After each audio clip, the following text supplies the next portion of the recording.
তন্ময়, গুরুত্বপূর্ণ খবর সাত সকালে আমরা দিচ্ছি দর্শকদের মর্নিং প্রাইমে, যেখানে 9 জন বাংলাদেশিকে এবার আটক করেছে rail police Guwahati railway station থেকে। জানাও বিস্তারিত।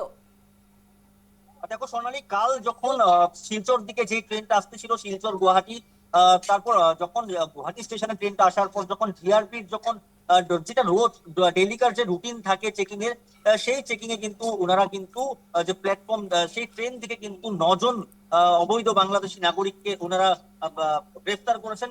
প্রথমে আটক করেছেন, আর তারপরে কিন্তু ওনাদেরকে যখন জিজ্ঞাসা করা হয়েছিল কোনো নথিপত্র ওনারা দেখাতে পারেননি। তারপরে কিন্তু তাদেরকে গ্রেফতার করে তাদেরকে এই মুহূর্তে জিআরপি থানায় রাখা হয়েছে। কাল রাতের দিকে জিজ্ঞাসাবাদ করা হচ্ছে, কোথার দিকে এসছে, কিভাবে এসছে ভারতে, সেগুলো জিজ্ঞাসা করা হচ্ছে। দেখো, সবচেয়ে বড় কথা যে তারা কিন্তু এইভাবে কিন্তু সীমান্ত পার হয়ে আসতে পারে না যদি কোনো দালালের সহযোগ না থাকে। ইতিমধ্যে সোনালী আমরা দেখিয়েছিলাম, বিভিন্ন সময় আমরা দেখিয়েছিলাম যে দালালকে 2000-3000 টাকা দিয়ে যেভাবে সীমান্ত পার হয়ে এসে আসে। আর তারপরে কিন্তু ভারতেও কিন্তু তেমন দালাল থাকে যারা যে ভুয়ো যে নথিপত্র বা ভোটার আই কার্ড বা অন্যান্য যে ডকুমেন্ট সেগুলো বানিয়ে দেয়।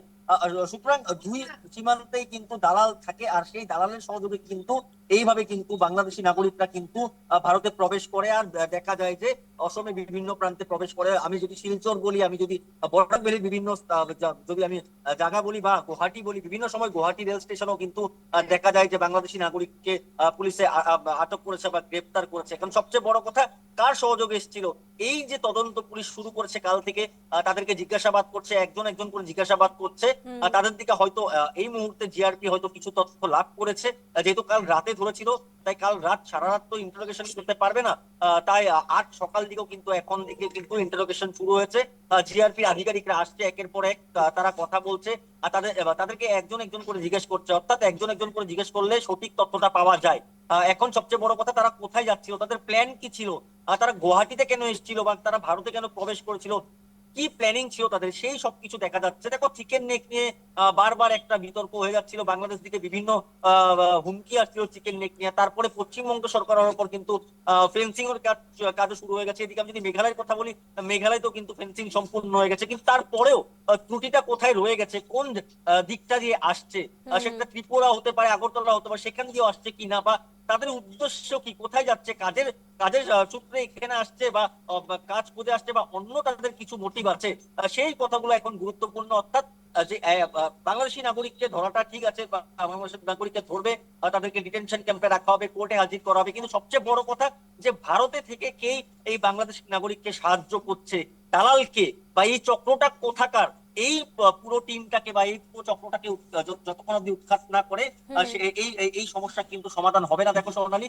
আমার পিছনেই রয়েছে জিআরপি থানা। এখানে ভিতরে ইন্টারোগেশন করছে, কিছুক্ষণ পর জিআরপির আধিকারিকরা এসে উপস্থিত হবেন। আমরা সেই সময় আমরা ওনাদেরকে জিজ্ঞাসা করবো যে প্রকৃত যে কোথার দিকে এসেছিল, তারা কি উদ্দেশ্যে এসেছিল। তাদের মধ্যে কিন্তু মহিলাও রয়েছেন।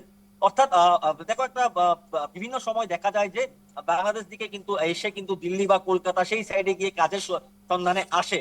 আর অনেক সময় দেখা যায় যে দেখো, তোমার স্মাগলিং এর ক্ষেত্রেও কিন্তু তারা কিন্তু এখানে এসে পৌঁছায়। অর্থাৎ অনেক কয়টা অ্যাঙ্গেল আছে, পুলিশ সেই অ্যাঙ্গেল কয়টা নিয়ে ইনভেস্টিগেশন শুরু করেছে। আমরাও নজর রাখছি, পুলিশকে আমরাও জিজ্ঞেস করবো, তারপর আমরা দর্শকদেরকে জানাতে পারবো। কিন্তু এই মুহূর্তে দেখো স্বর্ণালী, যেই সময় বাংলা অসমে কিন্তু যে অবৈধ নাগরিক বা অবৈধ বাংলাদেশি নাগরিকের যে সেগুলো নিয়ে যে একটা আহ, গরম হয়ে আছে পরিস্থিতি, সেই সময় কিন্তু গুয়াহাটিতে কিন্তু 9 জন করে বাংলাদেশি নাগরিক ধরা পড়াটা কিন্তু এক বড় কথা। আর এটা আমি বলবো জিআরপির সাফল্য। কারণ জিআরপি যদি কাল ডেইলি রুটিনের মতন যদি কাল সেই চেকিং বা ফ্রিস্কিংটা না করতো, তাহলে কিন্তু হয়তো এই 9 জন বাংলাদেশি হয়তো অসমের কোনো প্রান্তে হয়তো থাকতো আজ। আর সেটা হয়তো কেউ জানতো না, বা দেশের অন্য কোনো প্রান্তে চলে যেত, সেটা হয়তো কেউ জানতো না। অর্থাৎ জিআরপির এক সাফল্য, জিআরপির অভিযানে কিন্তু 9 জন বাংলাদেশি ইতিমধ্যে আটক হয়েছে।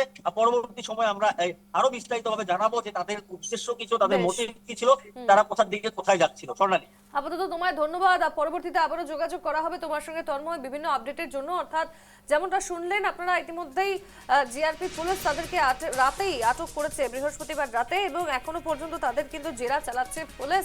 এবং জানতে পারা যাবে আর কিছুক্ষণ পরেই তাদের নাম ও পরিচয়, কিভাবে তারা বাংলাদেশ থেকে ভারতবর্ষে আসে, এবং গুয়াহাটি শিলচর এক্সপ্রেসে তারা ছিল, এবং এরপর গুয়াহাটি থেকে তারা কোথায় যাওয়ার উদ্দেশ্য করেছিল, কি কাজের উদ্দেশ্যে তারা এসেছিলেন, না এর পেছনে কোনো অন্য রহস্য রয়েছে, কোনো বৃহৎ চক্র এর পেছনে রয়েছে কিনা, সমস্ত কিছুই কিন্তু খতিয়ে দেখছে পুলিশ। আমরাও নজর রাখবো, আপডেট দেবো আপনাদের।